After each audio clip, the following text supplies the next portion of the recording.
Bonsoir à tous. Toi. Donc, le webinaire va commencer dans quelques minutes. On laisse voilà, toutes les personnes se connecter. Et puis, dès que tout le monde sera arrivé, on va pouvoir commencer cette présentation sur l'orientation scolaire et les études à l'étranger. Donc voilà, on commence d'ici 2-3 minutes. Donc, si vous avez besoin d'aller chercher papier et crayon pour prendre des notes, c'est le moment.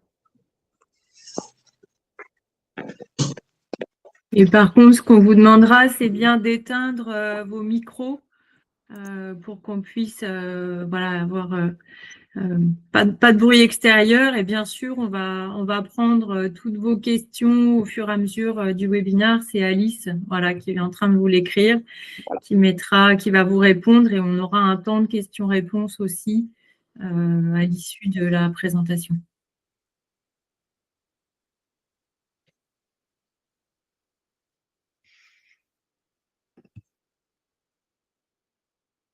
Bonsoir à tous, bonsoir à ceux qui arrivent. Bienvenue.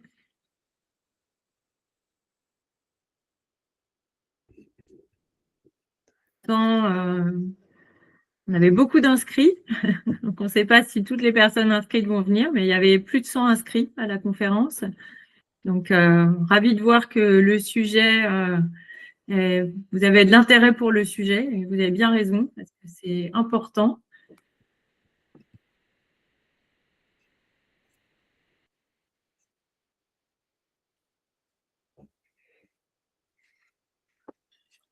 Tant que ça arrive, on est déjà une petite dizaine. On va attendre encore 2 petites minutes pour que tout le monde se connecte. Et puis ensuite, on va pouvoir lancer le sujet.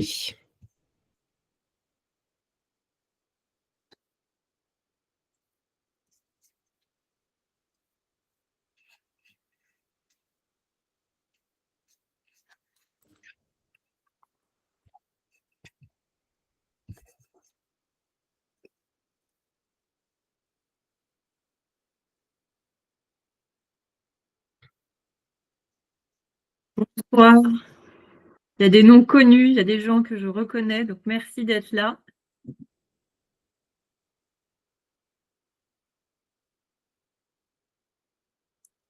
On va démarrer, on se laisse encore quelques minutes, on démarrera à 19h pile.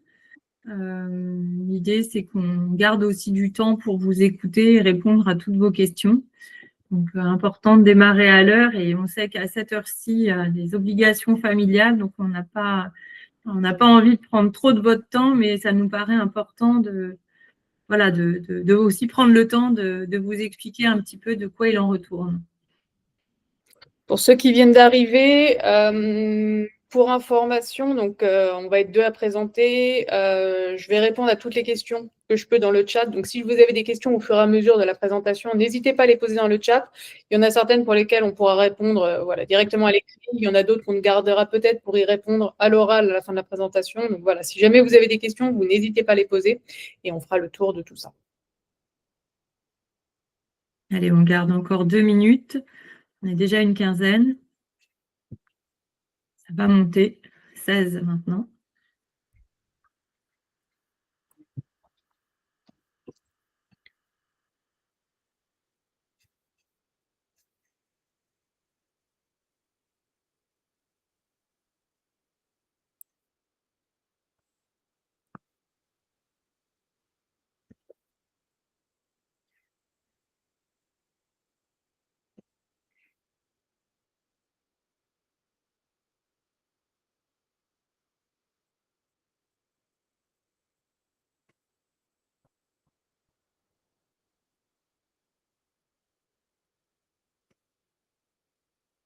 Et on démarre dans 1 minute.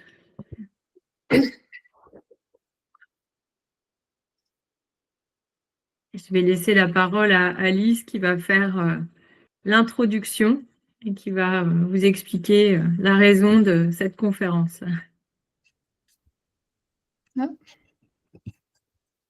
Dernier participant qui vient de se connecter. Voilà. Les valeurs, pile. Allez, on va commencer. Allez, j'accepte la dernière personne. Je vais continuer à les accepter au fur et à mesure, mais on va pouvoir commencer. Il est 19h. Déjà, bonsoir à tous. Merci d'être présents ce soir pour ce webinaire. Donc, comme vous pouvez le voir, aujourd'hui, on est deux à présenter ce webinaire parce qu'il y a un petit peu une double qu'on va aborder aujourd'hui. La question de l'orientation scolaire, bien évidemment. Et donc, vous avez Stéphanie Gouchot de Hope Coaching qui est là aujourd'hui pour parler de ce sujet. Mais moi également, donc, je m'appelle Alice Barbier, je travaille pour l'agence Study Experience. Je suis conseillère en études à l'international et mon rôle, c'est d'accompagner étudiants qui ont un projet d'études pour aller à l'étranger. Et donc, sur cette thématique aujourd'hui, orientation scolaire et études à l'étranger, on va voir un petit peu ensemble comment ces deux thématiques s'imbriquent et à quel point elles sont importantes ensemble. Donc, Stéphanie va faire effectivement la présentation et moi, je vais être là pour intervenir sur la partie internationale, mais aussi pour répondre à toutes vos questions. On aura un temps d'échange à la fin de la présentation. Comme je le disais au tout début, si vous avez des questions, donc vous n'hésitez pas à utiliser le chat. Vous pouvez poser toutes vos questions dedans, soit j'y répondrai à l'écrit, soit on fera un petit point à la fin de la présentation pour répondre directement à l'oral. Et puis voilà, je vais pouvoir laisser la main à Stéphanie. Juste petit rappel aussi de contexte. La raison pour laquelle on présente à deux aujourd'hui, c'est qu'on est en partenariat officiel en fait entre voilà et Study Experience. Comme je le disais, l'orientation scolaire, que ce soit en France ou à l'international, c'est des thématiques qui se rejoignent. Et donc, on travaille main dans la main pour accompagner les étudiants, à la fois sur la partie orientation et sur la partie internationale pour aller intégrer des universités à l'étranger. Stéphanie, je te laisse reprendre la main sur le sujet. Ça marche. Merci beaucoup, Alice. Donc, bonsoir à tous. Merci de votre participation. Je pense que vous êtes nombreux. Je vous vois pas, mais j'entends la petite cloche qui sonne à chaque fois que quelqu'un rentre. Donc, merci encore d'être présent. Donc, si je me présente, donc je suis Stéphanie Gouchot. Je suis coach en orientation scolaire et en insertion professionnelle et je m'occupe principalement donc des 15-30 ans. Je suis membre du réseau Ton Avenir, qui est un réseau d'orientation scolaire qui a une quinzaine d'années d'expérience et on est une trentaine de coachs en France, Ton Avenir. Mon parcours, il est, et ça peut être aussi un éclairage sur les bifurcations nombreuses que j'ai pu faire. Je suis ingénieure des mines de Paris, donc ça c'est il y a très longtemps. J'ai travaillé dans l'industrie pendant une vingtaine d'années, notamment chez Air France et chez Ericsson, donc plutôt télécom et aérien. Et j'ai fait une première bifurcation en 2017 et je suis devenue directrice des études d'HEC Paris et c'est là que j'ai commencé à être en lien assez fort avec les jeunes. Et ensuite, j'ai continué puisque j'ai eu la direction du campus de Paris, de l'ESCA, pendant 2 ans. Et puis ensuite, voilà, je suis devenue coach en orientation scolaire et insertion pro, d'où ma présence ce soir. Donc déjà, ce serait intéressant de savoir de quoi on parle quand on parle des chiffres et quand on parle d'orientation. Et en fait, je voulais partager avec vous 3 chiffres. Déjà pour se démystifier, parce que l'orientation, c'est souvent une énorme pression que se mettent et les jeunes et les parents. Et donc, les chiffres ne sont pas forcément très bons. On a 40% des étudiants qui vont changer d'études après leur première année. Et donc, ils partent en réorientation. 80% des jeunes qui vont modifier leur projet entre 15 et 25 ans. Donc, c'est assez conséquent aussi. Et ça, vous le savez, de plus en plus, on ne fait pas le même métier toute sa vie. Et il y aura au moins plusieurs emplois et secteurs, et il y en aura au moins 5, en tout cas pour les générations futures. Et donc, l'idée, c'est de dire qu'en fait, on peut se tromper, on peut se réorienter, et tout ça, c'est assez normal. Alors évidemment, on essaye de ne pas trop se tromper et d'essayer de trouver la bonne direction tout de suite, parce que derrière, se tromper, ça a aussi un coût. Quand on paye une école ou quand on paye un logement pendant une année, bon, ça ne fait jamais très plaisir de se dire on aurait peut-être mieux fait de faire autre chose à la place. Et voilà, ça existe et on accompagne aussi, que ce soit Study Experience ou moi, des étudiants qui sont en réorientation. Donc voilà, tout est possible. Et puis se tromper, ça permet aussi d'être sûr de ce qu'on ne voulait pas faire. Donc, c'est bien plus qu'un simple choix de s'orienter. Évidemment, ça veut dire construire son avenir et c'est là qu'on sent que la pression monte quand on commence à parler d'orientation. Donc, l'idée, c'est de trouver un projet qui corresponde et qui corresponde aux jeunes et que ce ne soit pas le choix des copains ou le choix des parents. Ça s'anticipe et ça se planifie. Alors moi, j'interviens principalement au lycée. Ça peut arriver qu'on fasse des orientations au collège, mais généralement, c'est plutôt au moment du lycée que ça se fait, soit pour le choix des spécialités, soit pour le projet post-bac. Mais on peut aussi s'orienter après son bachelor, par exemple. Ça oblige aussi à s'ouvrir aux autres, c'est-à-dire qu'on doit découvrir, aller vers les autres, aller vers les formations, aller dans les salons, aller voir les écoles. Et parfois, on a des idées reçues sur un sujet. Et c'est peut-être des croyances qui sont arrivées comme ça. La dernière fois, j'avais une étudiante qui pensait qu'école de commerce, on était forcément entrepreneur. Donc voilà, il y a tout un tas de démystifications aussi à faire, et sur les formations et sur les métiers. Et puis enfin, c'est trouver sa place, c'est-à-dire comprendre comment moi je vais pouvoir m'insérer dans une société, comment je vais pouvoir jouer un rôle, et le mieux, c'est que ce rôle me corresponde. Et heureusement, on n'a pas tous les mêmes rôles, sinon ce serait un peu lassant, et chacun peut trouver une place, qu'on soit scolaire ou pas d'ailleurs. C'est pas parce qu'on a des mauvaises notes qu'on ne peut pas trouver un métier qui nous passionne. Donc en fait, tout ce travail d'orientation va permettre de à la fois se découvrir vraiment en tant que personne, et puis d'aller voir aussi tous les chemins qui vont être possibles. Dans les défis que j'ai mentionnés, vous avez vu les chiffres, il faut aussi mentionner que s'orienter, c'est difficile parce qu'en fait, et ça l'a toujours été, alors on parle maintenant des nouveaux bacs, mais je pense que les parents qui étaient en terminale il y a une vingtaine d'années, c'était pas plus facile. On nous demandait déjà de choisir sur un bac scientifique, un bac économique ou un bac littéraire. La difficulté, elle vient du fait qu'on doit faire un choix alors qu'on se connaît finalement assez peu. C'est aussi difficile parce que on doute et on hésite. Et c'est ça qui fait que on ne sait pas trop comment faire. Donc, on se pose beaucoup de questions et c'est normal parce que c'est un choix qu'on ne prend pas à la légère. Ce que je vous disais tout à l'heure, c'est que effectivement, rien n'est figé. Il existe plein de passerelles, plein de réorientations, des bifurcations. Voilà, tout est possible, mais il faut connaître en fait ces passerelles. Et donc, l'idée, c'est aussi de se rassurer par rapport au fait que si on fait un choix, on peut toujours se réorienter. Et puis vous, ce soir, en tant que parent, vous avez un rôle important. Vous êtes un point d'appui vraiment central pour vos enfants. Et tout le jeu, c'est d'arriver à conseiller sans vraiment s'imposer. Parce qu'en fait, ça reste évidemment le choix du jeune et c'est son avenir qui est en question. Donc, c'est un mélange un peu subtil. Je reviendrai là-dessus. Si Donc, je peux ce soir…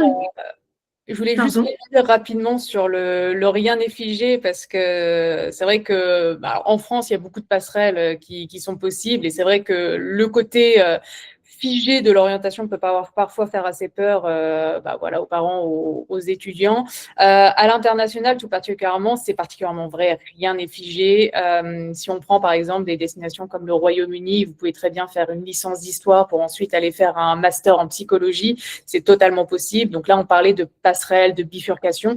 C'est totalement possible et surtout sans perdre de temps, sans avoir l'impression de rétro-pédaler. Donc, c'est vrai qu'il ne faut pas que ça soit un point qui soit bloquant pour vous du tout. Enfin, partir sur une première voie pour ensuite changer, c'est quelque chose qui est totalement possible à la fois en France, mais aussi à l'étranger. Oui, d'autant plus à l'étranger, on y reviendra aussi au moment où on vous parlera des études à l'étranger. Donc moi, ce que je vais faire là, on va passer quelques temps sur les étapes. Et donc, je vais vous donner un peu 5 grandes étapes pour bien s'orienter et des choses que vous pouvez commencer à faire tout seul ou vous en famille, en tout cas sans besoin forcément d'un coach dans un premier temps. Donc, on va explorer ces 5 pistes. D'abord, faire le point identifier ses forces. Troisième étape, clarifier ses valeurs. Quatrième étape, explorer concrètement. Et la cinquième étape, évidemment, c'est la validation du projet. Vous pouvez prendre un petit carnet, hein, je parle surtout aux jeunes, pour commencer à noter et avoir un endroit. Alors, un carnet, il peut être papier, il peut être numérique. En tout cas, commencer à centraliser toutes les informations que vous allez pouvoir glaner au fil de vos recherches. Donc, si je démarre par la première étape, l'idée, c'est de faire le point sur votre parcours. Et comment on fait le point sur un parcours? La première des étapes, c'est quand même d'analyser les bulletins. Déjà, de faire le point sur les matières où les enfants excellent naturellement. Parce qu'on sait très bien que là où ils excellent, ils vont avoir une volonté assez naturelle de travailler cette matière-là. Une matière où c'est un peu plus difficile, évidemment, c'est moins simple de se dire « j'adore cette matière-là ». Donc ça, c'est déjà un premier élément, mais en fait, on parle plutôt d'indices. Je pense que rien n'est déterminé et on peut s'orienter aussi un peu différemment, même si on n'aime pas trop les maths. On peut aller, par exemple, dans une école de commerce, c'est possible, mais ça nous donne des indices. On repère aussi les réussites, donc tous les moments de fierté que le jeune a pu avoir, des progrès significatifs et tout ce qui peut le motiver, que ce soit évidemment scolaire ou extrascolaire. Mais dans tout son parcours, qu'est-ce qui a fait qu'il a été motivé? Décoder les commentaires des profs, même si parfois j'ai l'habitude de les lire, c'est pas toujours très explicite, mais il y en a quand même qui vont mettre des choses qui vont être intéressantes pour vous à capter. Et d'identifier évidemment les tendances, s'il y a eu des progressions ou s'il y a eu une forte dégradation, comprendre un petit peu comment les origines et puis éventuellement pouvoir essayer d'inverser ces tendances-là. L'idée, c'est de faire un état des lieux. Ce n'est pas de critiquer, ce n'est pas de juger, c'est vraiment de regarder où on en est. Parfois, une personne extérieure plutôt que le parent, alors ça peut être un cousin, une cousine, une tante, un grand-parent, peut avoir ce regard peut-être un peu plus objectif parce que en tant que parent, et je le suis aussi, on a tendance aussi à vouloir des choses pour nos enfants. Et donc, avoir une personne extérieure, ça peut être intéressant pour vous aider à vraiment faire ce bilan de manière très objective. La deuxième étape, c'est de faire un point sur tout ce qu'on appelle les compétences périphériques. En fait, tout l'extrascolaire, parce que le scolaire, évidemment, joue un rôle, mais il y a tout le reste. Donc, c'est de regarder éventuellement toutes les activités sportives. Est-ce que c'est un sport individuel? Est-ce que c'est un sport en équipe? Est-ce qu'on aime la performance? Est-ce qu'on va aller sur de la compétition? Pour les sports d'équipe, quel est le rôle qu'on a dans cette équipe? Voilà, donc regardez un petit peu ce rôle-là dans ces activités sportives. Évidemment, il y a d'autres domaines qui sont les domaines artistiques et culturels. Allez voir, est-ce qu'il y a un goût particulier pour la musique, pour la danse, pour des activités de musée, des réalisations personnelles, un goût particulier pour du dessin, par exemple. J'ai des élèves comme ça. Donc, l'idée, c'est de trouver de ce côté-là la motivation. On a vu la motivation scolaire, et là, c'est de regarder qu'est-ce qui est motivant dans l'extrascolaire. Et ensuite, de regarder aussi, en troisième lieu, tous les engagements et expériences. Est-ce qu'on est un engagement bénévole? Est-ce qu'on fait du scoutisme? Est-ce qu'on participe à des associations? Est-ce qu'on travaille? Est-ce qu'on a un job à l'extérieur? Il y a des élèves qui font de la garde d'enfants, il y en a d'autres qui assistent des personnes âgées, il y en a d'autres qui sont serveurs en restauration. Enfin, voilà. Les voyages, les séjours à l'étranger, tous les stages, tout ça, c'est une autre partie qui vous donne des informations. Et mis bout à bout, on vient à nouveau récupérer des indices pour voir s'il n'y a pas des éléments qu'on pourrait transposer sur une piste d'orientation. Et on en est toujours à chercher des pistes. La troisième étape, c'est essayer de clarifier les motivations profondes. Alors parfois, et ce que je disais tout à l'heure, les jeunes avec leurs parents vont peut-être avoir du mal à dire des choses, et parfois c'est plus facile avec une personne extérieure. Là encore, vous pouvez solliciter s'il y a un membre de la famille avec qui il y a une connexion assez bonne avec votre enfant. Il peut jouer ce rôle-là pour essayer d'aller creuser un petit peu de quoi votre enfant a besoin, en tout cas comment il s'imagine la suite. Ça peut être un besoin en créativité, ça peut être un besoin d'utilité sociale. On a des jeunes qui adorent aider, éduquer, soigner, par exemple. D'autres qui sont beaucoup dans la compétition, vous le voyez tout à l'heure avec le sport, par exemple. D'autres qui vont avoir des envies d'autonomie. Et enfin, certains qui vont avoir des envies de sécurité, de stabilité. Ben voilà. L'idée, c'est de capter un petit peu toutes ces motivations. Qu'est-ce qui fait que ça va le mettre en mouvement? Et la mise en mouvement, elle n'est pas toujours avec les parents, elle peut être aussi beaucoup à l'extérieur. Donc, c'est intéressant à regarder. L'idée, ce que je vous disais tout à l'heure, c'est pas d'avoir un plan à 10 ans, c'est qu'on cherche des pistes et on essaye d'avoir un peu une direction. La quatrième étape, c'est d'explorer les pistes concrètement, parce qu'en fait, on a souvent des idées un peu ésotériques, je dirais, sur certains métiers ou des fantasmes. Voilà, des choses qui ne sont pas très concrètes. Donc vraiment, c'est de se confronter à la réalité pour voir si les pistes qu'on s'est imaginées, elles commencent dans le réel à nous parler. Donc pour ça, évidemment, vous le savez très bien, c'est d'aller dans les salons, dans les forums, rencontrer à la fois des professionnels et parfois voir des secteurs auxquels vous n'aviez pas pensé. Surtout, d'échanger avec des étudiants. Donc, tous les professionnels et les étudiants vont vous raconter leur réalité. Ce que je dis souvent aux jeunes, c'est aller dans les salons ou aller dans les journées portes ouvertes, par exemple, ça marche aussi, dans les écoles.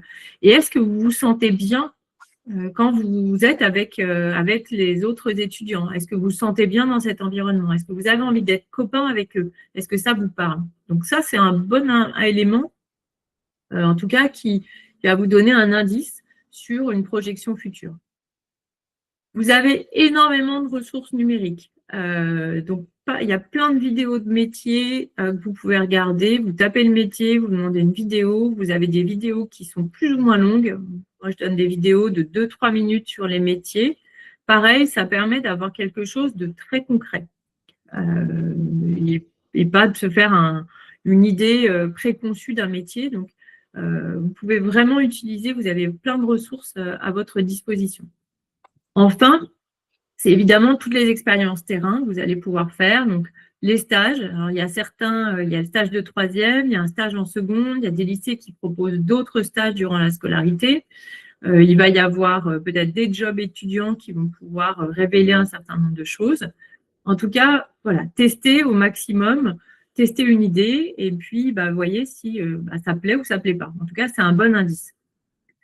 L'idée, c'est de bien préparer à chaque fois tous ces rendez-vous, d'avoir des questions, de savoir, pareil, si on va dans un salon, c'est un peu de savoir ce qu'on veut aller voir. En tout cas, de lister déjà un peu les écoles ou les formations qu'on a envie de rencontrer et d'avoir sa liste de questions en tête et de garder contact.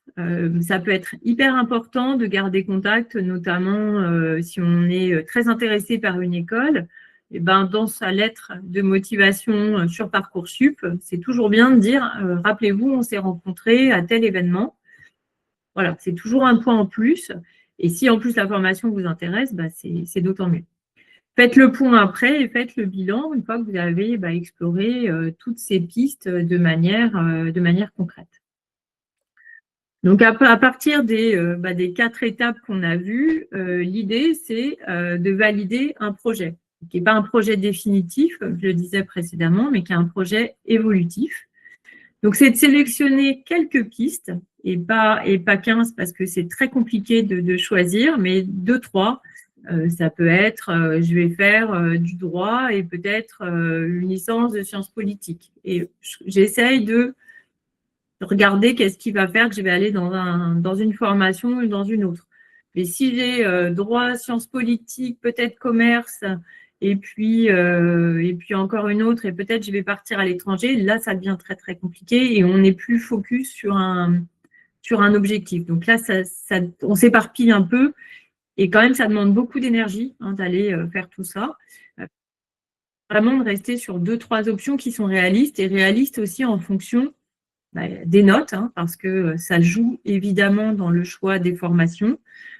Pour ceux qui vont être confrontés à Parcoursup, là, d'ici 2 mois, vous avez plein d'outils possibles dans Parcoursup pour voir si ça vaut le coup de tenter un choix ou pas en fonction des notes. Voilà, donc évaluer les contraintes aussi de votre projet. Est-ce qu'il faut partir de l'appartement ou de la maison familiale? Donc ça a un coût. Où est-ce qu'on va? Comment on va rentrer? Est-ce qu'on va revenir régulièrement ou pas? Si on part à l'étranger, d'autant plus. Il faut vraiment préparer le budget parce que les logements sont pas toujours bon marché, les formations peuvent être plus ou moins chères. En tout cas, il faut être vraiment réaliste sur les conditions et même se demander est-ce que je dois faire un prêt ou pas pour financer mes études. Donc, toutes ces choses-là, c'est extrêmement important de les avoir en tête parce que ça va aussi conditionner beaucoup votre projet.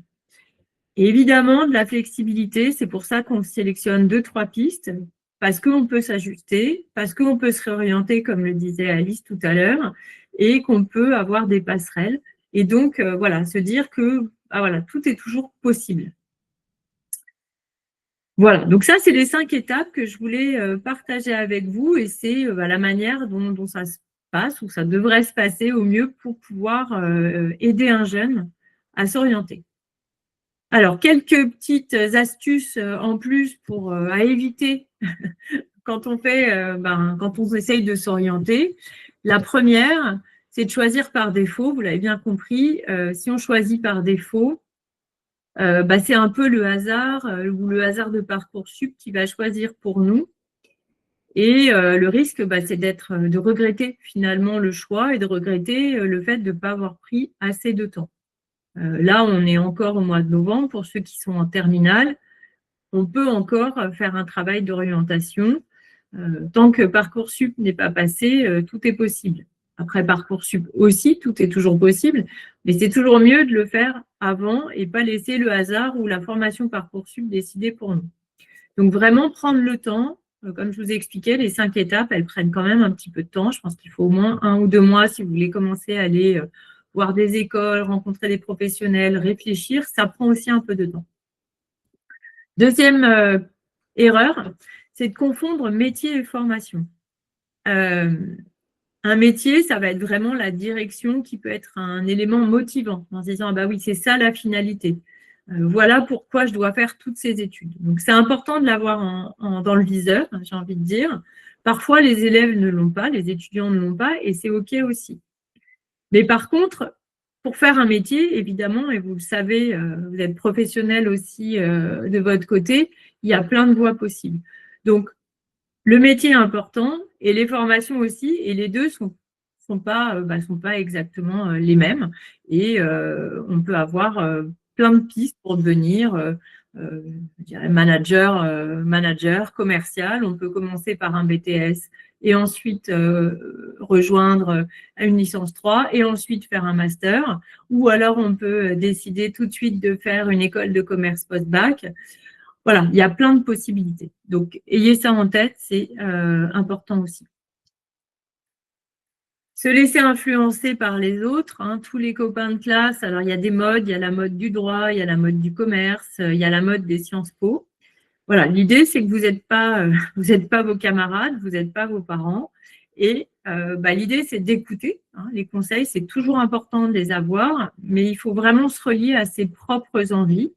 Donc, d'aller creuser pour comprendre ce qui nous motive vraiment, pour pas que ce soit le choix du voisin et qui risque d'être finalement très déceptif quand on va s'orienter et quand on va se lancer dans notre première année d'études.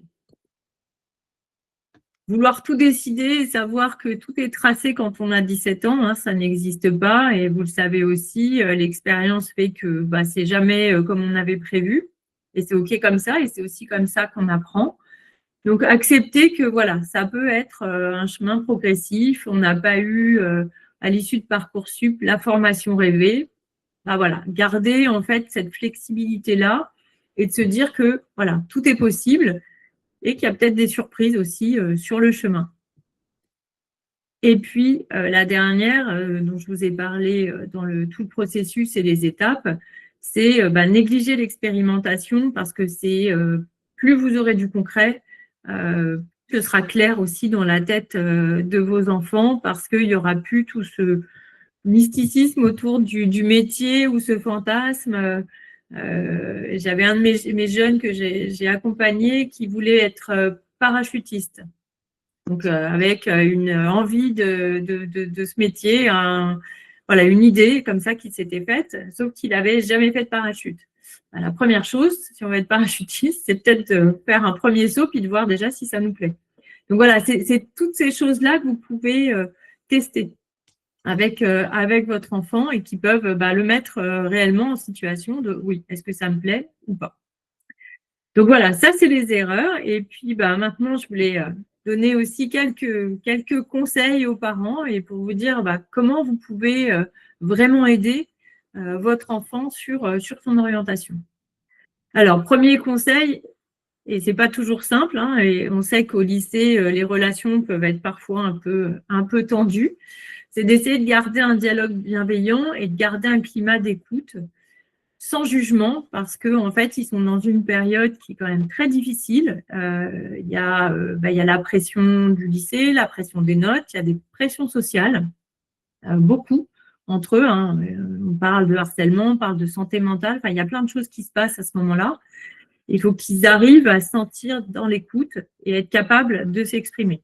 Et vous pouvez aussi, ce que je vous disais tout à l'heure, c'est déléguer cette partie-là, si le dialogue n'est pas simple, à quelqu'un qui est autour de vous et avec lequel vous savez que votre enfant pourra peut-être s'exprimer de manière assez libre. Donc ça, c'est un premier point. Deuxième point, c'est de valoriser au maximum les réussites. Ils doutent énormément à cet âge-là et montrer ce qu'ils arrivent à faire, même si ce n'est pas scolaire, c'est aussi extrêmement important pour qu'ils prennent confiance en eux et avec cette confiance qu'ils se donnent ou qu'ils s'autorisent à aller explorer des pistes auxquelles ils n'avaient peut-être pas pensé. Donc, vraiment valoriser les réussites plutôt que les mauvaises notes. Ça peut être un bon point aussi pour repartir sur un niveau de confiance. Encourager la curiosité, même si on sait que ce n'est pas la partie la plus simple non plus. Donc, soutenir tout ce qui est exploration, l'ouverture sur le monde. Ça peut être sur des voyages, ça peut être sur des expositions, ça peut être sur des sorties. Enfin, voilà, vraiment toujours essayer de garder cette curiosité dans un moment où parfois ils ont tendance un peu à se replier sur eux-mêmes ou à se réfugier dans le groupe de copains. Évidemment, le soutien logistique, c'est, je pense, celui que vous connaissez le mieux. C'est l'accompagnement au salon, les aider pour leurs mails, les aider pour les CV, les candidatures. Vous aurez Parcoursup dans pas très longtemps, donc vous allez bien voir de quoi il en retourne. Donc, les candidatures, les lettres de motivation, ils ont besoin de votre aide parce qu'ils n'ont pas toujours les codes et ils sont perdus. Et puis, vous avez quand même peut-être un peu plus l'habitude qu'eux. Voilà. Accepter qu'ils tâtonnent et accepter qu'ils hésitent et qu'ils se posent des questions. Ça fait vraiment partie du processus. Ça va s'éclairer au fur et à mesure, surtout si vous passez les étapes dont je vous parlais, mais accepter que voilà, ils se posent encore des questions et que c'est normal à leur âge, bien évidemment. Et puis, ce que je vous disais, c'est soit faire appel à une personne extérieure, soit un expert, parce que ça peut aider à décentrer le débat, qui peut être parfois difficile en famille. Voilà, donc ça, c'est le dernier conseil pour les parents. Alors, avec Alice, on parlait de partir à l'étranger, et effectivement, quand le projet n'est pas abouti, quand c'est compliqué, quand finalement on a fait tout ça, et qu'il n'y a vraiment rien qui ressort. Une des possibilités, c'est de partir à l'étranger parce qu'en fait, il y a des approches assez différentes et ça peut être aussi une solution temporaire ou un peu moins temporaire de partir à l'étranger pour peut-être découvrir autre chose. La première possibilité, en fait, c'est de partir en césure, donc de partir à l'étranger pour mûrir son projet. Donc l'année de césure, c'est une année qu'on va faire normalement après son bac pour mûrir. Si on n'est vraiment pas du tout au clair, qu'on est complètement perdu, ça va permettre de prendre du recul, donc d'accorder du temps, de la réflexion, pas de pression académique, qu'ils ont déjà eu beaucoup sur les années de lycée, d'explorer concrètement. On peut faire un projet de césure à la fois en travaillant, on peut faire un projet de césure dans une université. Enfin, il y a plein de manières de faire une année de césure. Et donc, ça permet aussi de se confronter à l'autonomie, ce qui est parfois aussi quelque chose d'intéressant, qui comprennent ce que c'est que d'être adulte. Et ce n'est pas toujours simple quand on est chez ses parents. Et peut-être d'avoir exploré tout ça, d'arriver avec une vision qui est un peu plus clarifiée. Et on revient avec un projet qui peut être réellement motivé et mieux défini. Donc, c'est vraiment pas une année perdue. Vous allez investir dans de la clarté, dans de l'autonomie, et c'est aussi valorisé dans les parcours. Et c'est tout à fait possible de le faire aussi en France. Dans Parcoursup, vous avez la possibilité de cocher l'année de césure et donc de dire aux formations qui vous ont accepté que vous allez remettre votre admission à l'année prochaine. Elles sont libres d'accepter ou pas, mais vous pouvez sinon refaire un Parcoursup l'année d'après. Je ne sais pas si Alice, tu avais quelques messages sur l'année de césure. Ouais, c'est vrai que tu as déjà fait un bon tour de l'année de césure, mais ce que je pourrais rajouter, déjà, c'est souligner que dans Parcoursup, il y a l'option année de césure. Souvent, ce qu'on nous dit sur l'année de césure, c'est oui, ça nous intéresse, mais ça nous fait peur pour la suite. Il y a vraiment tout un système qui a été mis en place sur Parcoursup pour justement permettre aux étudiants de faire des années de césure. Donc, il ne faut vraiment pas hésiter si effectivement le projet d'orientation n'est pas totalement défini ou si tout simplement il y a une volonté de faire un peu une pause, peut-être tester quelque chose à l'étranger avant de reprendre une formation en France, voire de continuer à l'étranger si on le souhaite. Il ne faut vraiment pas hésiter. En France, l'année de césure, ce n'est pas quelque chose qui est hyper développé. Pourtant, dans certains pays, même des pays européens, c'est quasiment un passage obligé. Et vraiment, pour les étudiants, c'est bénéfique, mais sur tous les plans, comme tu le disais, on peut faire une année de césure professionnelle pour aller faire des stages. On peut aussi faire une année de césure académique où là, on va aller dans une université, suivre des cours dans différents domaines. Vous avez certains systèmes éducatifs, on va en venir juste après, qui permettent justement d'aller prendre des cours dans des domaines qui techniquement n'ont pas grand-chose à voir. Comme ça, si vous voulez tester des domaines, tester des matières, voir ce qui vous plaît, ne vous plaît pas, c'est vraiment le bon moyen de le faire. Si vous avez potentiellement un projet d'études à l'étranger par la suite, c'est aussi un très bon moyen de voir si concrètement, est-ce que vivre à l'étranger, ça vous plaît. Ça ne vous engage à rien, c'est vraiment une année. Et puis derrière, ça vous permet de revenir beaucoup plus serein, beaucoup plus mature et avec une idée assez concrète de ce que vous voulez faire. Donc, c'est vraiment une année qu'il ne faut pas écarter, qu'il ne faut pas mettre de côté. Et j'ai presque envie de dire l'année de césure, pour tous les étudiants, d'un point de vue autonomie, maturité, développement personnel, même sur le plan linguistique, derrière, vous revenez avec des atouts que d'autres étudiants qui ne l'ont pas fait ne pourront pas mettre en avant. Donc, c'est validé sur tous les points. Merci Alice. La suite, évidemment, comme tu le disais, c'est aussi la possibilité de partir à l'étranger sur des modèles qui sont, alors soit le modèle américain, soit le modèle de manière plus large anglo-saxon. Aux États-Unis, ils vont composer leur programme à la carte. Donc, ils peuvent, comme tu disais, combiner des parcours très différents et en fonction de leur centre d'intérêt. Donc, il y a moins ce côté francophone où on est sur un domaine. Si on fait du droit, on fait du droit. Si on fait des maths, on fait des maths. Enfin, voilà, les parcours sont très, très linéarisés et très déjà centrés sur un seul domaine, un ou deux domaines. Au niveau des anglo-saxons, on va pouvoir faire des combinaisons assez différentes. On vous a mis quelques exemples, droit et relations internationales, économie et psycho, informatique et philosophie.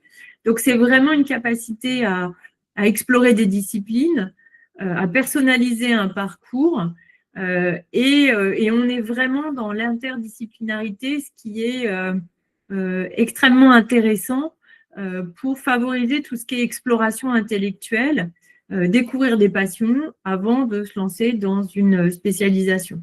Donc, c'est intéressant d'avoir ce qu'on appelle une pensée multidimensionnelle qui va être assez recherchée sur le marché du travail parce que c'est des profils qui sont différents de ceux qui sont peut-être un peu plus formatés sur une des matières.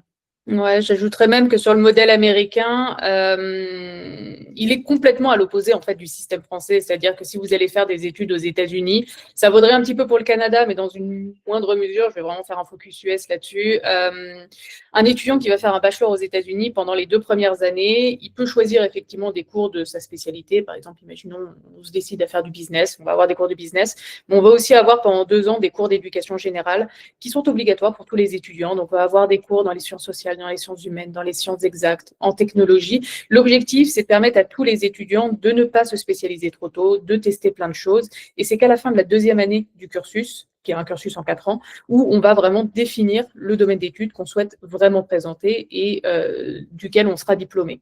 Donc, c'est vrai que pour des étudiants qui sont encore un petit peu, alors soit qui sont encore en réflexion, qui ne veulent pas se spécialiser trop tôt ou définir trop tôt leur domaine, ou qui sont tout simplement curieux de tout, c'est vrai qu'à l'étranger, on va trouver des systèmes éducatifs qui cochent un petit peu toutes les cases avec, comme on le disait, la possibilité de faire un petit peu des cours à la carte, soit avec ce côté multidisciplinaire, soit effectivement avec des doubles spécialisations, comme on trouve beaucoup notamment au Royaume-Uni. Donc, c'est vraiment une façon de concevoir les études qui est totalement différente et qui peut vous apporter beaucoup de choses pour la suite.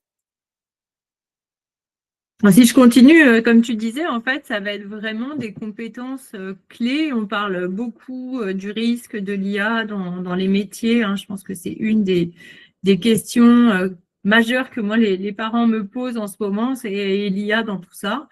L'IA dans tout ça, c'est vrai que tout ce qui est soft skills et tout ce qui sera profondément humain sera peut-être plus compliqué à développer, même si on ne sait pas de quoi l'avenir est fait. Mais en tout cas, les compétences que les jeunes vont développer encore plus en partant à l'étranger, c'est vraiment ce qu'on appelle les soft skills, donc tout ce qui est analyse critique, le fait de faire des combinaisons ou des analyses sur des doubles diplômes permet vraiment de faire ça.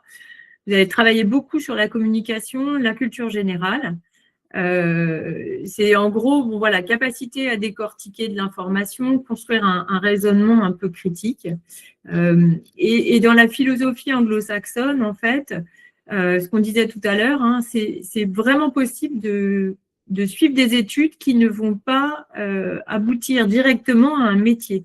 L'objectif, c'est vraiment de former des esprits agiles, critiques, créatifs et qui vont être capables de s'adapter dans des carrières qui ne sont pas encore existantes. Ce qui est plutôt un bon point parce qu'on sait qu'il y a une grosse partie des métiers qui vont avoir lieu dans les 10, 20, 30 prochaines années dont on ne connaît pas l'existence actuellement.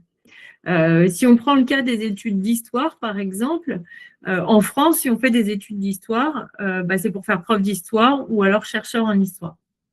Là, en fait, on va former des personnes, il va y avoir des études d'histoire, mais on va pouvoir développer un esprit d'analyse, une rigueur méthodologique, une capacité de synthèse, évidemment des connaissances en histoire, mais tout ça va permettre d'avoir des atouts, des compétences qui vont pouvoir s'exprimer dans d'autres métiers. Typiquement, le journalisme, ça peut être du conseil en entreprise, de la diplomatie, du management.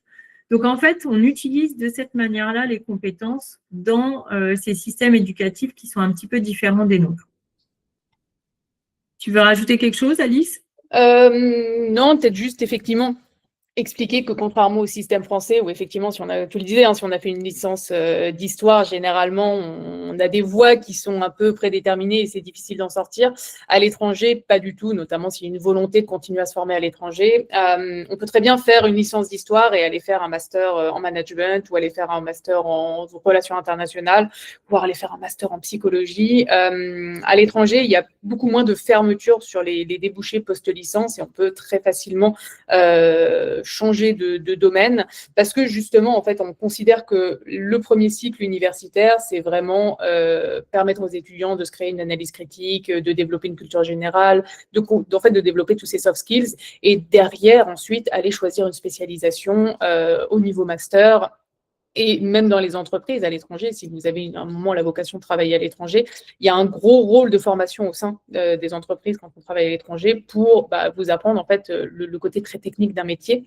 Et donc, vous pouvez très bien être recruté par un cabinet qui fait du conseil alors que vous sortez effectivement d'études d'histoire. Ça pose absolument aucun souci. Si on avance sur un peu le calendrier, parce qu'on a parlé un peu de Parcoursup tout à l'heure,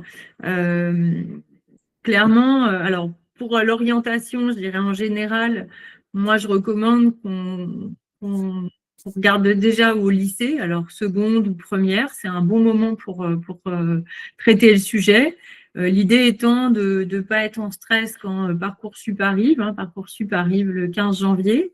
Donc, si on peut être un peu serein avant, c'est chouette. Donc, je dirais que voilà, c'est un peu comme à l'étranger. Il faut au moins 12 à 18 mois pour commencer à réfléchir à son projet.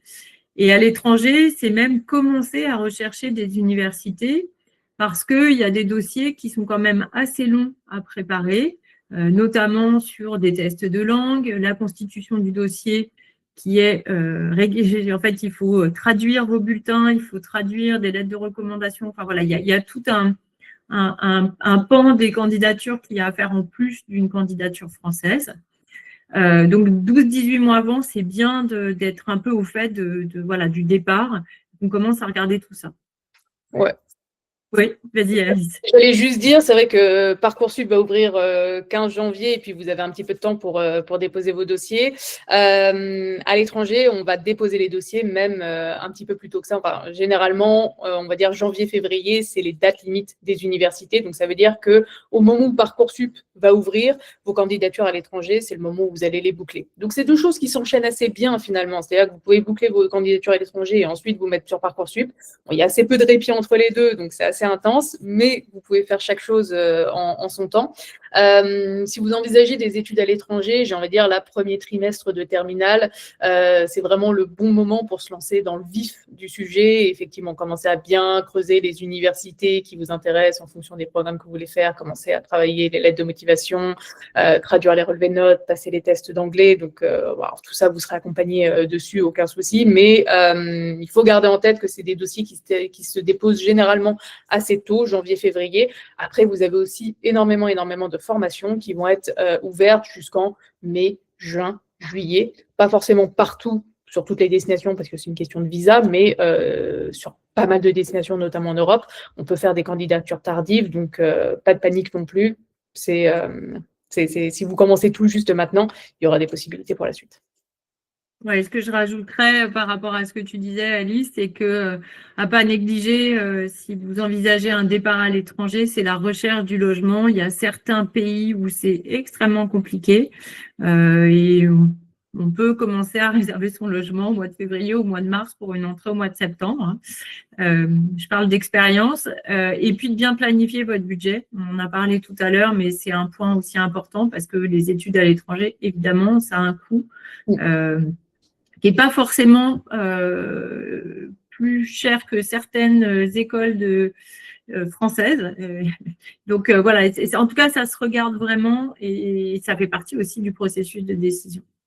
Voilà, donc en tout cas, le plus tôt, le mieux, pour résumer, mais possibilité de candidature tardive aussi si à un moment donné, vous avez envie, vous décidez peut-être un peu plus tard. Alors, vous allez me dire, on part à l'étranger et finalement, qu'est-ce qui se passe? Est-ce qu'on peut rentrer après en France pour faire son master, par exemple? La réponse, la question qu'on me pose généralement, c'est non, il ne pourra pas rentrer, il va être hors système, il ne pourra pas intégrer un master en France. La réponse est non, pas du tout, au contraire. J'accompagne moi des jeunes qui ont fait leur bachelor à l'étranger, qui reviennent pour faire leur master. Au contraire, ça va ouvrir un certain nombre de filières d'excellence. Alors évidemment, il faut avoir de bons résultats, c'est évident, mais vous allez pouvoir accéder à de très bons programmes français sans avoir fait peut-être la fameuse prépa des 2 ans, sans avoir été dans un concours ultra sélectif. Pourquoi? Parce qu'en fait, quand on arrive de l'étranger, on ne fait plus partie de la procédure nationale pour rentrer, que ce soit Sciences Po, que ce soit les grandes écoles de commerce. On fait partie de la procédure internationale. Donc, en fait, votre retour, il est quand même très balisé.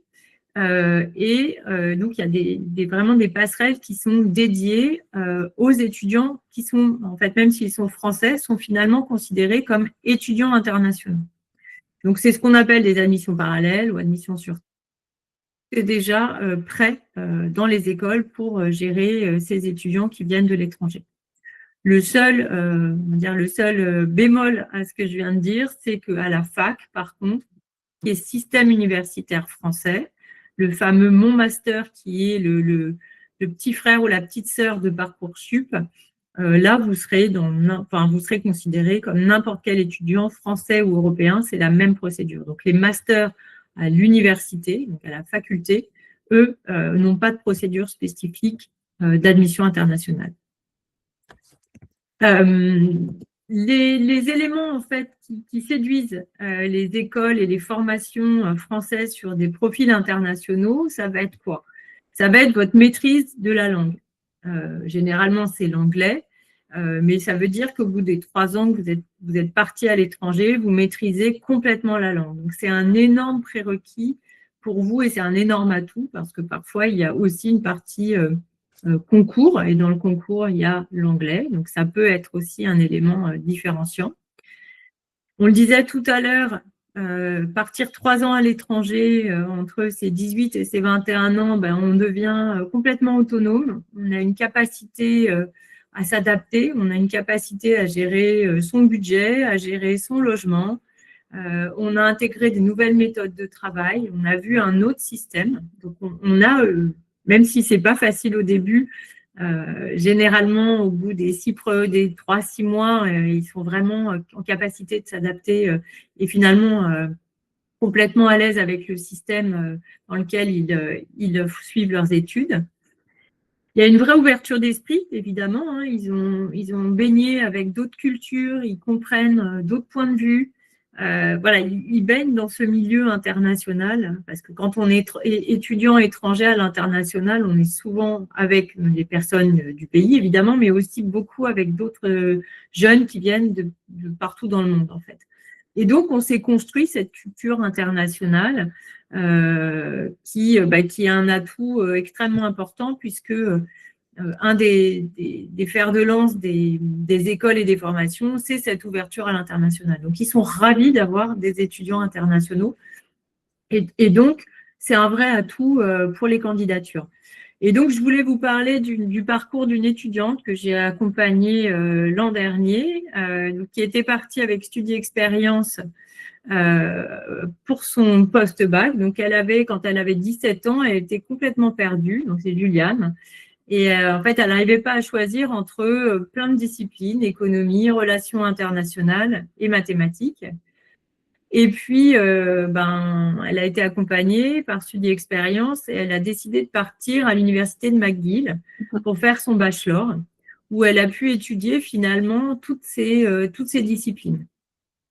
Et puis, au bout des 3 ans, elle avait décidé de rentrer en France. Elle aurait pu poursuivre à l'étranger, mais elle avait décidé de rentrer en France, donc à la fin de sa 2e année. Et là aussi, le facteur temps est extrêmement important.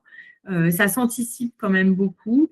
On a travaillé ensemble pour sélectionner en fait toutes les formations qui étaient adaptées à son profil et à sa volonté d'orientation, parce qu'il y avait encore un choix d'orientation à faire à ce moment-là. On a préparé toutes ces candidatures, je les préparais à ses oraux d'admission. Et résultat, elle a été admise en master à l'ESCP, donc un beau parcours avec une expérience internationale en plus. Et c'est quelque chose qu'elle n'aurait peut-être pas eu ou qu'elle aurait eu en faisant une prépa, mais voilà, elle a gagné aussi en maturité. Elle avait vraiment un profil intéressant pour rentrer dans cette école de commerce. Donc, ça a été un choix audacieux aussi qu'elle a fait, en fait, de partir, de se confronter à de l'inconnu. Et puis, elle a réussi à valoriser sa candidature. Et puis, elle a fait un master qui est cohérent avec son parcours. Et c'était une formation qui lui plaisait énormément.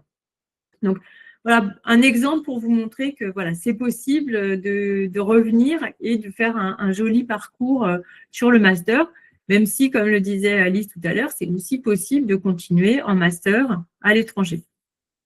Si je peux rebondir aussi sur ce que tu disais précédemment, notamment sur le côté atout de faire des études à l'étranger avant de revenir en France faire un master et le côté profil un petit peu d'exception. Il faut savoir aussi que les universités anglo-saxonnes, et peu importe où vous allez, hein, États-Unis, Canada, Australie, Royaume-Uni, c'est des universités où vous pouvez vous investir socialement sur les campus. Vous avez beaucoup d'associations étudiantes où vous pouvez faire plein de choses. Vous pouvez faire des stages, vous pouvez travailler sur des projets, vous pouvez faire pourquoi pas de la recherche universitaire, même au niveau post-bac sur une licence.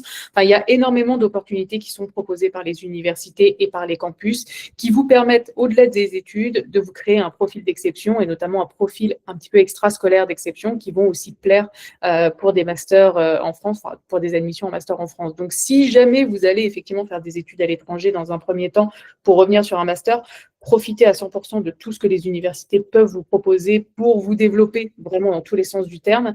C'est aussi ça qui va rendre votre candidature vraiment extraordinaire et vous permettre de décrocher des admissions qui sont vraiment satisfaisantes au niveau master. Et pour le cas de Juliane, on voit effectivement qu'en fait, partir à l'étranger, ça a été une partie de son cheminement d'orientation, puisque c'est une étudiante que j'ai personnellement suivie pour le post-bac, qui ne savait pas du tout vers quoi elle voulait partir étudier. Elle était autant fascinée par l'économie, les maths, les relations internationales, la science politique. Elle a choisi McGill parce que c'est un système éducatif qui lui permettait globalement d'étudier un petit peu tous ces domaines au sein d'un même diplôme, parce que voilà, il y a un système de majeur, domaine d'études principales, mineur, domaine d'études secondaires, donc elle a pu tester un petit peu, et on voit que à la fin de son parcours, elle a été en mesure de se positionner sur un master à l'ESCP dans un domaine qui lui plaisait vraiment. Et en fait, ça, c'est le résultat aussi de 3-4 années d'études à l'étranger à tester et à voir exactement vers quoi elle voulait tendre, bien qu'au début, ce n'était pas du tout gagné. Très rapidement, ce que moi je peux vous proposer en bilan et ce qui est important, c'est-à-dire avant de peut-être s'orienter vers des études à l'étranger, je vais aller très vite, hein, c'est tout ce qui est bilan évidemment individuel, où j'analyse les profils, les aspirations des jeunes. En fait, la méthodologie que je vous ai montrée en tout début de présentation, en fait, je l'applique. Alors, je ne vais pas au salon avec les jeunes, je laisse les parents faire cette étape-là, mais voilà, je les accompagne. On peut aussi faire des tests qui permettent d'avoir d'autres indices, hein, et je parle bien d'indices. Pour moi, le test, ce n'est pas la vérité absolue. Ça nous donne des pistes. On construit ensemble un plan d'action. Je peux vous aider sur Parcoursup et, comme je disais, j'aide aussi sur les entretiens. Donc, l'idée, c'est vraiment de leur permettre de sortir de cet accompagnement avec un vrai choix qui est très important pour moi, c'est l'autodétermination et ce n'est pas la fatalité qui va décider pour eux. Voilà. Avec Studi Expérience, en fait, on est deux partenaires en orientation. Hein, Alice l'a précisé. Donc, on est vraiment dans une disposition où on est ultra disponible, je pense, tous autant qu'on est. On met tout en œuvre pour pouvoir s'adapter à vos emplois du temps. Beaucoup de bienveillance, alors même si ça peut paraître galvaudé, moi je suis vraiment dans une posture, et je sais que c'est le cas aussi chez Studi Expérience, d'écoute, tout ce climat qui va permettre d'être en confiance pour parler. Et puis tout est extrêmement personnalisé, hein, on ne calque pas des solutions d'un jeune sur un autre, chaque cas est extrêmement, extrêmement différent. Voilà ce que je voulais partager avec vous. Le mot de la fin pour moi, c'est que voilà, l'orientation, ça ne va pas être de trouver la voie parfaite du premier coup, mais c'est d'avancer pour apprendre à mieux se connaître avec le maximum de confiance. Voilà, on vous a laissé nos coordonnées et puis on vous remercie de votre attention pour toute la durée de ce webinaire. Et puis, on va peut-être répondre à vos questions à l'oral, s'il y en a, avec plaisir. Ouais, Merci. merci Stéphanie. On a déjà eu une première question dans le chat et du coup, celle-là, je vais te la laisser parce que c'est vraiment ta spécialité. Est-il vrai que les prépas sélectives parisiennes, prépa MPSI ou autres, ne prennent pas d'élèves qui ont fait une année de césure, à l'étranger ou non, et qu'ils considèrent cela comme un bac+1? Ça va dépendre vraiment des dossiers, ça va vraiment dépendre des prépas. Donc, le sujet des prépas, c'est plus vous aurez un très très bon dossier, plus ils auront envie de vous prendre. Je suis pas sûre que l'année joue tant que ça. Mais effectivement, quand on regarde les chiffres Parcoursup de ces prépas-là, le taux de sélectivité, c'est 2-3%. Donc après, il y a peut-être plein de rumeurs qui courent. J'ai pas d'expérience particulière à partager, mais je pense que la sélectivité de ces prépas-là, effectivement, si peut-être à parcours égal, ils vont peut-être privilégier des étudiants à bac+0 qu'à bac+1, parce que de toute façon, ils ont déjà énormément de candidats et c'est extrêmement sélectif. C'est-à-dire que vous ne pouvez pas rejoindre une très bonne prépa, ce sera peut-être pas la. Mais celle-ci, on parle de 18, 19 de moyenne partout. Hein. C'est vraiment des très, très hauts niveaux. Effectivement. J'ai aussi quelques autres questions qui nous ont été envoyées en amont du webinaire qu'on peut adresser parce que je pense que ça peut intéresser pas mal de monde. Une question qui est revenue assez souvent, c'est sur l'orientation, est-ce qu'il faut se fier aux tests de personnalité pour orienter son enfant? Et si oui, lesquels seraient les plus pertinents? Est-ce qu'il y a certains tests qu'on conseille plus que d'autres? Alors, comment vous faire une réponse circonstanciée?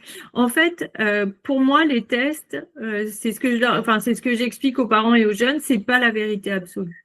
C'est une manière de voir la personnalité de l'enfant. Donc voilà, ça nous donne des indices à nouveau. Moi, j'utilise un test qui est développé par le réseau Ton Avenir. En partie, il y a un des tests qu'on appelle le test RIASEC qu'on peut utiliser en bilan de compétences aussi, qui est sur six domaines, le côté réaliste, le côté investigateur, le côté artiste, le côté social, le côté entreprenant et le côté conventionnel. Et donc, on a sur ces 6 grandes familles des appétences plus ou moins grandes qui permettent de se reconnecter à des familles de métiers. Mais encore une fois, ce n'est qu'une indication et ça ne peut pas être l'alpha et l'oméga de l'orientation.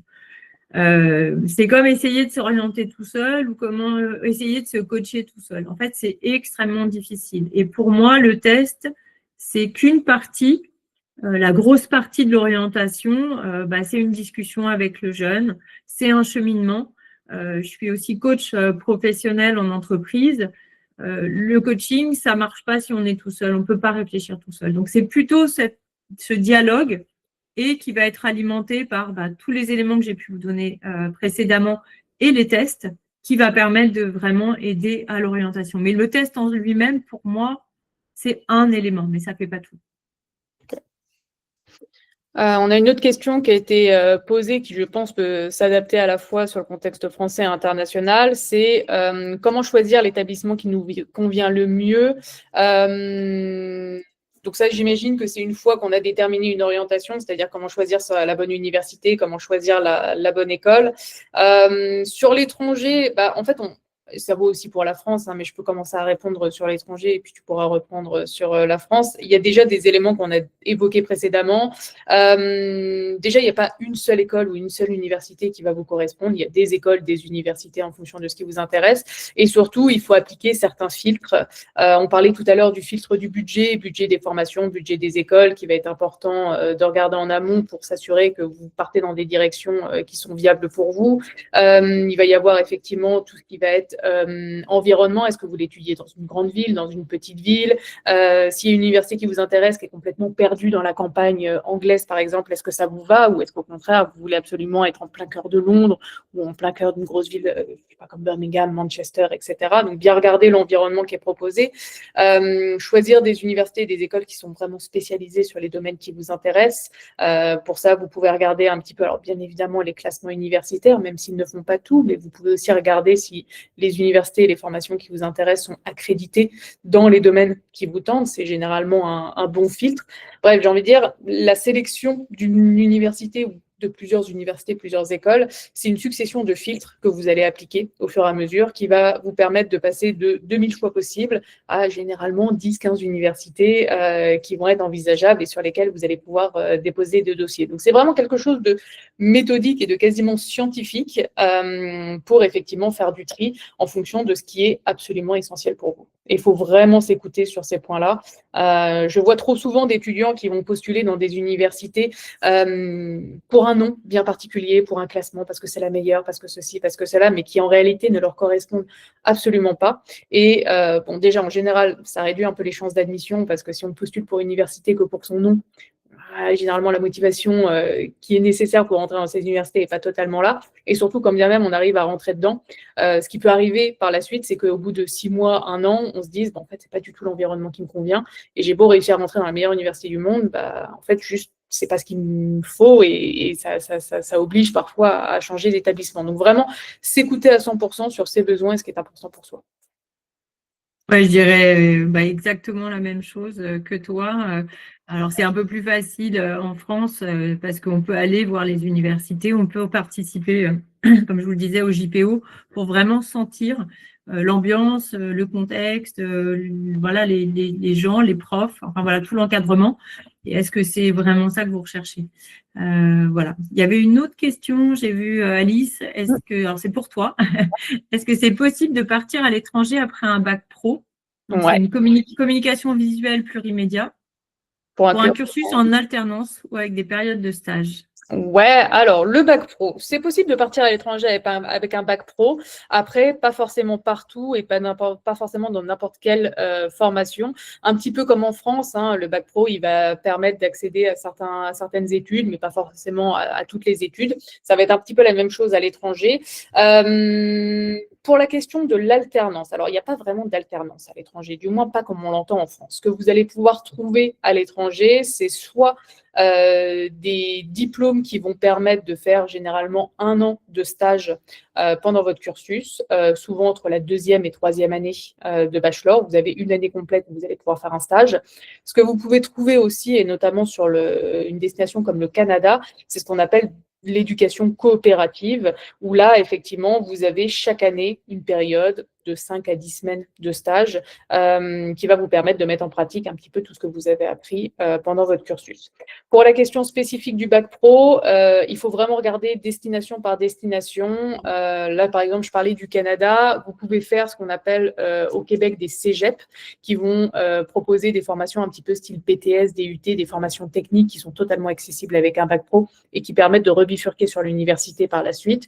Si vous vouliez plutôt, par exemple, aller au Royaume-Uni, alors avec un bac pro, vous avez certaines universités qui vont accepter l'entrée directe sur un cursus de bachelor. Sinon, vous pouvez passer par ce qu'on appelle une foundation year. Donc, c'est une année de préparation universitaire que vous faites directement à l'étranger, qui va vous permettre de reprendre peut-être certaines matières qui vont être des prérequis pour intégrer un bachelor à l'étranger. Et une fois que vous avez validé cette première année, vous pouvez effectivement progresser sur l'université. Donc, il y a des pistes qui sont envisageables. Il faut parfois passer par des chemins un petit peu détournés. Mais si vous voulez faire vos études à l'étranger post-bac pro, techniquement, c'est possible.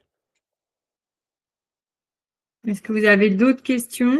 Est-ce qu'il y a d'autres des messages de remerciement? Donc, je pense qu'il y a des gens qui commencent à nous quitter. N'hésitez pas. En tout cas, on vous a laissé, j'ai réaffiché nos coordonnées, aussi bien à Alice que pour moi. Moi, je vous propose 30, je fais des rendez-vous découvertes, donc un moment d'échange. Hein, c'est pas payant, c'est gratuit, donc on peut s'appeler, faire le point et voir si c'est pertinent ou pas de faire un accompagnement. Et j'ai laissé aussi les coordonnées d'Alice. Quelqu'un qui vient d'arriver. Oui. Vous pouvez nous contacter également pour échanger sur votre projet d'études. Vous avez effectivement nos coordonnées et notre site web si vous avez besoin de plus d'informations sur les études à l'étranger. Et puis comme ça, on fera un point effectivement sur les options qui sont possibles en fonction un petit peu de votre projet et d'où vous en êtes. Donc, s'il n'y a plus de questions, en tout cas, on vous remercie de votre attention. Je vois qu'il y a beaucoup de merci. Donc, écoutez, je suis ravie en tout cas. J'espère que ça a été utile pour vous. Vous avez pu prendre un certain nombre d'informations qui vont vous aider à avancer sur le projet de vos jeunes pour la suite. Bonne soirée et puis peut-être à bientôt. Merci beaucoup Alice pour avoir Merci beaucoup Stéphanie pour ton temps et pour la présentation. Merci à tous d'avoir été présents ce soir. Et puis, je vous dis à bientôt et je vous souhaite une excellente soirée.